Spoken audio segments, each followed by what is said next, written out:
This is CineBack for the ZV-E1 from Sony. It is a device that goes on the back of the camera and converts it into more of a cinema form factor with cool features like a V-mount or gold mount plate on the back of the camera, a place to store and safely keep the display of the camera, with a power switch that sends power from the V-mount battery over through a D-tap 4-way splitter to the camera and other devices, all while giving you a ton of mounting points on the top and the bottom of the camera, as well as several different places to run and store cables throughout the entire rig. And in this video, we're going to break down how this works, how to install the ZV-E1, and some of the other features. One thing I want to say out of the gate is that this particular version of CineBack actually works with 7 different Sony cameras. So there's going to be an accessory pack with adapters to get it to work with all kinds of different models. So you can check out that and other information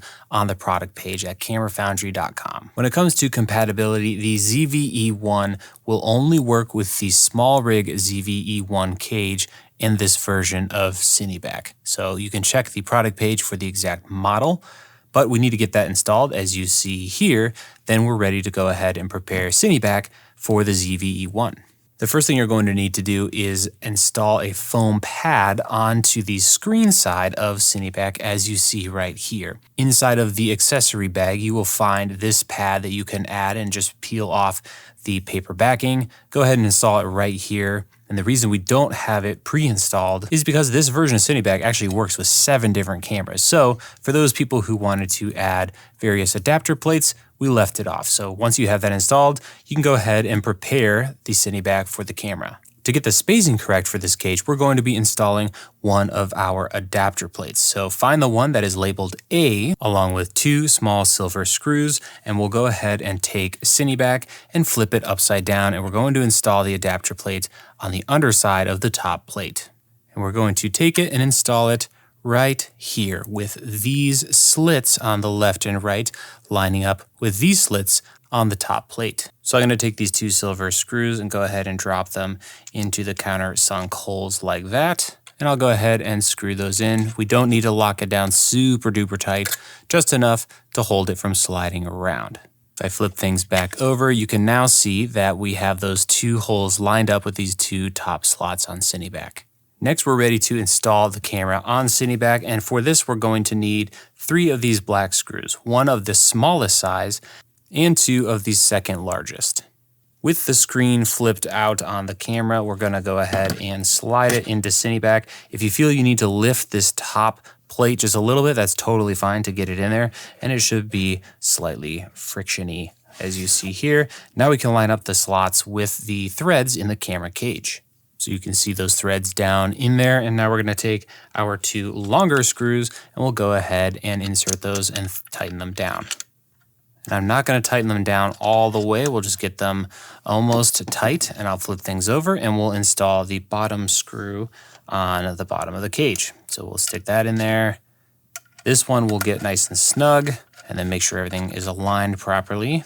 With that tight, we can flip the cage over, and we'll go ahead and close the screen into CineBack and check for alignment. What you want to look for is the screen here being parallel with the screen holder. So you can see I'm slightly off, so I'm just going to loosen that bottom screw, and we can slide it forward and back to bring the camera into alignment, just like that. So now that looks a little better. We'll go ahead and tighten the 2 screws on the top of CineBack.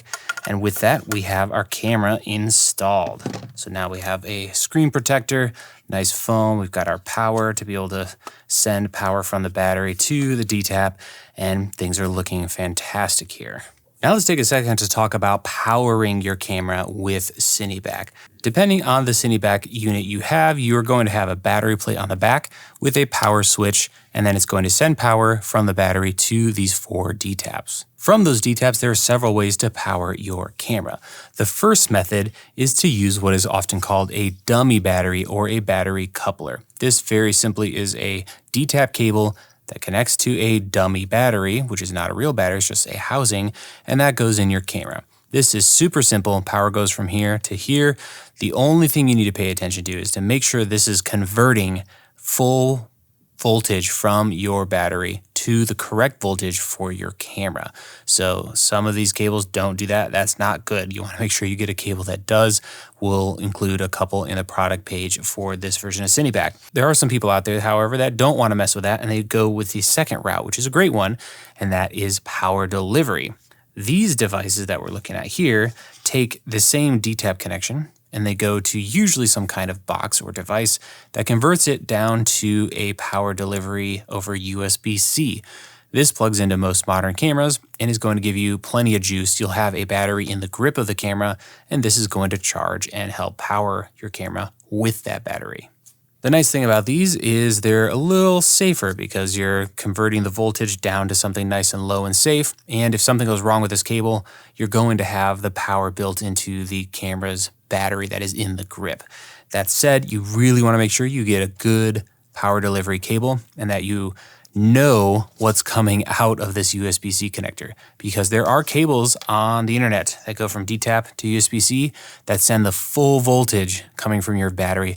That could fry your camera. So here I have two variants from Condor Blue. One is a DTAP to female USB-C, so you can use your own cable. One is a inline with a straight cable. You just have to rig them up, plug it in, and plug this end into your camera. Another note on CineBack and this DTAP connector, it is actually reversible. So if you have a camera that is really close to your CineBack and you don't want the cables going toward the grip because you want to be able to hold that camera, for example, here I have the Sony ZV-E1. If I plug in a cable going this way, you can see it's going to run right into the camera handle. It might press buttons, and maybe I don't have a top handle and I actually want my hand to be right here. Well, that's going to be kind of a problem. So this orientation would be very helpful because the cable is going to go backward away from the grip. So now I can still use the grip of the camera. But often you have another grip, or for whatever reason, you don't really care about this stance. Maybe you're more this stance or something else way out here, and you don't mind and would prefer the cables to go toward the camera to keep things nice and tidy on the back of your rig or keep cables from kinking. This plate can be rotated. So what you do is reverse or remove these 4 screws like this, and you can very gently, and I mean gently, pull it up, and now you can rotate it 80 degrees like that and reinsert it in the same spot. Now we can put those 4 screws back and the cables will be going the other direction. And just like that, our cables are now going to go toward the camera. So I can plug this cable in right here. And as you can see, it's going toward the camera, nice and tidy on the back. So you have 2 options to go with depending on the setup you want to run.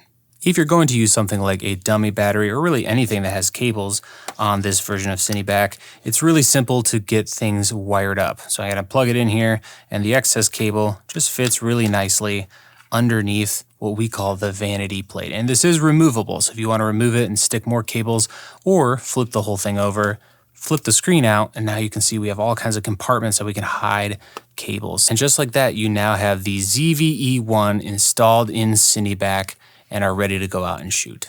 So that has been a look at the ZV-E1 CineBack installation. Thank you guys so much for watching. Check out the store for more details on this and other products, and we'll see you guys in the next video.